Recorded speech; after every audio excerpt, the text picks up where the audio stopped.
about whatever, and you don't go for it, or 4th and 1. I mean, what do you call? Yeah, I mean, I don't understand that at all. I mean, teams in the NFL do it all the time. They get inside the 5-yard line, and for some reason they will run some goofy play call. I mean, I'm a Cowboys fan. They got Ezekiel Elliott back there, and I don't know how many times I see them do some rollout or sprint out or some pass to a second backup tight end that they just bring in for that play. I guess. And it drives me nuts. Maybe I don't know what I'm talking about. Maybe the numbers show you're supposed to run some goofy bootleg. I mean, I just think you pound that thing, 3 or 4 times and you get it in the end zone. I mean, you're telling me that, Le'Veon Bell can't pick up a yard on a play, a guy who averages, I'd say probably at least 8 yards a carry. You tell me the top 15 running backs in the league, you shouldn't call 4th and 1, just run it. Yeah. Or whatever. Give him a chance. I'm not saying that you have to go ISO, but I'm saying you go, you do like some kind of inside zone, you ISO inside zone, whatever. I like, if you have a fullback on your roster, which a lot of guys don't, a lot of teams don't now, but I mean, I like the fullback I-form, just go up, get the yard. I mean, I guess if you're not confident in your offensive line, which actually the Steelers have maybe the second best offensive line in football. Yeah, I think they have 3 All-Pros. Yeah, so why not just? You've got a quarterback who's a big guy. So give him the ball and sneak it right in there. At least try. I didn't like that play call at all. That was one thing that kind of bugged me. And I'll say one more thing about Pittsburgh is the thing about Pittsburgh is I'm down on them. I mean, look at their division, right? They really benefit from being able to play Cleveland twice a year. They get to play Cincinnati, which Cincinnati's down this year. They actually were down last year too. Mm-hmm. And then they also get to play. Who's the other team in their division? It's Baltimore. Well, Baltimore's decent, but Baltimore had a decently down year. But really, you get to play 4 games a year. You play Cincinnati and Cleveland. Yeah, and that's almost 4 guaranteed wins. Pretty much. So. Yeah. So, all right. Well, so Pittsburgh Steelers fans, you're going home. I'd like to know your thoughts, on Todd Haley. Do you keep him? Do you get rid of him? Big Ben says he wants to come back, but they're saying that his relationship with Haley is strained. So, what do you do? Hit us up on Twitter at Midwest Mikes, on Facebook Midwest Mikes. Let us know if you're a Steelers fan. Let us know. What do you think? Do you keep Todd Haley or do you get rid of him? All right, next game of the weekend. Last game was Minnesota hosting the New Orleans Saints, and probably what is the most exciting ending to a game I've ever watched live. It was really crazy. And Minnesota came away and won that game. I thought the Saints had it. Well, you know what? I didn't think the Saints had it locked, but I didn't expect Minnesota to win like that. I thought Minnesota would run some kind of out route, get him out of bounds, and then keep doing that, keep the clock, stop the clock and stuff, and then try to kick a field goal. Instead, what ends up happening is, everybody saw it. Throw that kind of a jump ball, kind of goofy. Keenan was throwing goofy little passes all day. He was. He did little ones. He just throw it up like Big Ben was. The one he threw up, and Williams did pick it in the third quarter that kind of got the Saints back in it. But then he threw another one and got away with it on that drive before the touchdown. But Minnesota does come away with the win, 29-24. Case Keenum was 25 for 40, 318 yards, 1 touchdown, 1 pick. Drew Brees, 25 for 40, 294 yards, 3 touchdowns, and 2 picks. So the Saints are down 17-0. Okay. If any quarterback's going to get you back in it, it's Drew Brees. He does, battles them back, all the way. They take their first lead of the game with 3 minutes and 1 second to go. They go up 21-20. Minnesota goes down, kicks a field goal with 1:29 left to go up 23-21, which I thought at the time, that's too much time for Drew Brees. Drew Brees can go get you a score in a minute and a half. What'd you think? Well, I think you give Breezy a minute and a half or a minute, and then depending on how many timeouts he has. I wouldn't say don't give Breeze 5 seconds. I'd say don't give Breeze if he's got to go 80, a minute and a half is for him. and Sean Payton calling the plays, or whatever. Breeze is probably calling some stuff too. Like, it's perfect. Yeah. I mean, for him, and so I thought Breeze played really well. The 2 picks hurt the team in the long run, and getting down 17-0. Yeah. Like starting out kind of flat, that hurt the team because it's hard to come. Like 17-0, that's 3 scores. Mm-hmm. I mean, how hard is it to come back from that?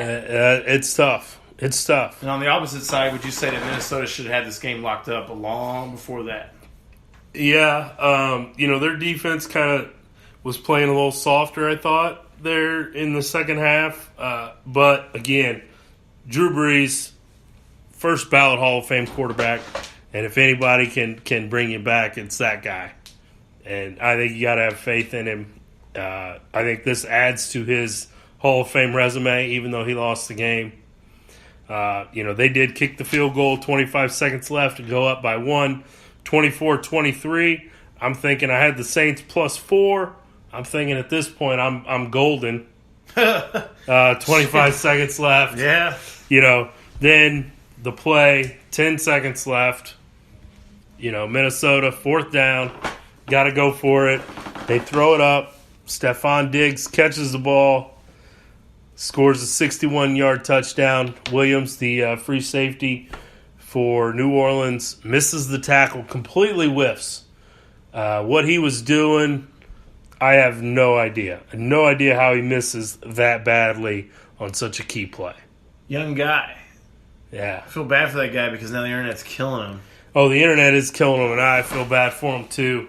And the kids actually played good all year. I've seen him, brought up before. Like the dude's like all right, but like man, like that was bad. And like we were talking before we started recording. Like I know Coach told him to keep that receiver in front, but you had a good point where you said the coach might have told him, hey, try to tackle him in bounds. Yeah, keep the clock running. How many times does Minnesota have left? None. 0. You tackle him inbounds, game's over. And so he went for that. He was diving. I mean, I think he dropped his head. Is the big thing. You can't drop your head. You got to see what you hit. He looked like maybe I was hearing some guys talk. Maybe he was a step early. He didn't want to pass interfere the guy because then they get a free play. I understand that. And it's a lot of things going on, but as a professional athlete, somehow you have to be able to make that tackle. We'll say this too, like we're putting a lot of, we talk about this play a lot. I will always say, I think a game comes down to the entire game. Oh, absolutely. So it's not his fault they lost the game. Totally not his fault because New Orleans gets down 0-17 or whatever. Yeah. Like, nope, shouldn't even be in that spot. And again, he made a key pick in the third quarter that got Drew Brees one of the touchdowns that got him back in the game. And Drew Brees threw 2 picks. Yeah. So I mean, like, a lot of people were talking about this kid. I'm like, dude, it ain't just him. I mean, also that was a good play by the receiver of Minnesota. Yeah. To keep his balance, Stephon Diggs. Diggs, man. To keep his balance and not step out of bounds there. And to have, because, on the offensive side of it, you're telling your guy, catch it and get out of bounds. Catch it and get out of bounds so we can kick a field goal. And for him to have the wherewithal and the smarts to know, hey, there's nobody else to tackle me. Well, I think you can go back and you can slow-mo it down, and you can see where he is he is thinking about running out of bounds. Yeah. And then he realizes that wow, I have open field. Boom, he's gone. And that was dude, Diggs heads up play. Yeah. Definitely not Williams' fault they lost the game. That's I want to make that clear. I don't think it's his fault. There's as a coach who's been doing it for 15 years, you can always go back on a loss, and there's several things that you can point to. This is why we lost this game. I was going to say, you're going to tell me we played a perfect game up until that play. Yeah, no, there's never a time that I've had a loss that I thought, well, it's always the complete body of work. There's always 4, 5, 6 instances where you're like, if this goes differently or we do this, so definitely not his fault, but tough break. But as a fan, that's exciting to see. Love that. So that kind of closes the divisional round, which is my favorite weekend of all the games. This is divisional weekend every year. Pretty good. I think you kind of sorted out the bad teams in wild card weekend that got in the playoffs, and I think divisional round is always pretty good. So, Championship Sunday coming up this weekend. New England, Jacksonville. New England is a 9-point favorite, 9.5, depending on which line you're looking at, which sporting website. I use Bovada, so 9 is the line on there. The over/under is 46.5. I don't even know on this game. I don't know, whatever. I have no idea. I'm not going to touch the over/under, but New England, what's your initial thoughts here? Well, I think so. Usually against well, actually not usually. I don't have stats in front of me or anything, but I do know the Belichick Patriots. They are really good against average to below average quarterbacks. I mean, like, and Bortles is average to below average, and Bortles has got to go to Foxborough, and that's not easy. That sucks. And I think Brady. I hate picking against a team that has a really good defense because they could make Brady look silly. But Brady's the GOAT to me, and I think New England wins, and I think they cover the 9.5. I hate saying that because I want Jacksonville to win. Yeah, I went back and forth on this all day. I have probably watched a ton of clips all day, different sports shows. I've looked up stats. New England has the number 1 overall offense. Jacksonville has the number 2 overall defense. Jacksonville has the number 1 rushing offense. New England's rushing defense is the 20th in the league. Okay. So it's down there. But New England has the number 2 passing offense versus the Jags' number 1 passing defense. New England has the number 10 rushing offense versus the number 21 rush defense for the Jags. But what these don't take into account is Gronkowski. I don't think Jacksonville has seen a player to the caliber of Gronkowski because you can't cover him with a corner because the corner's too small. Okay, you can't cover him with a safety because typically they're not going to be fast enough. Gronk's just that hybrid guy. He's tough to cover. I think that's the difference in the game, and I think I'm going to have to go with New England to win and New England to cover. Who? In this one. Is that you gonna bet that way? Yeah, that's you betting on it? Yep, I will bet on it, and that's how I'll go. Are you betting the house on it? I ain't gonna bet the house on it, no. But we'll. I hate saying that, man. Yeah, I like the way Jacksonville's built, and I like the way they play, and I like Tom Coughlin a lot. I do too, and Tom Coughlin does have 2 huge victories over New England. Because you think about it, it's hard to pick against New England, and my heart is like Jacksonville's really kind of built to beat New England, and they kind of are. But I think the problem is Bortles. Yeah. Well, who knows? Shoot, I say that, and he had the best total QBR last week. Yeah, my gut. I don't know, man. My gut says Jacksonville can do this. Watching them last weekend says they can do this. But another thing, they had to hold on for dear life at the end of the game, and Pittsburgh came out flat and didn't really play very well in the first quarter. New England is not going to come out flat at home in the AFC Championship game. You ever seen New England come out flat in the playoffs ever? No, I never have. Never. No. The worst. The funny thing is, the worst you see them play in the playoffs is the freaking Super Bowl last year. Yeah. At the beginning. And then they adjust, and then they took over the game. Yeah. It's crazy, man. Belichick's really, really, really sharp. So, like that, I got New England.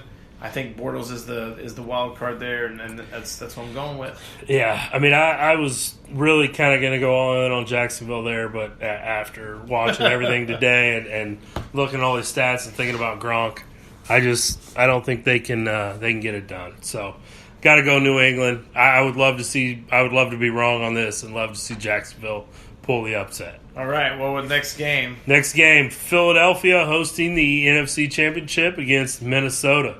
Minnesota is the number 1 overall defense in the NFL. They have the 11 offense.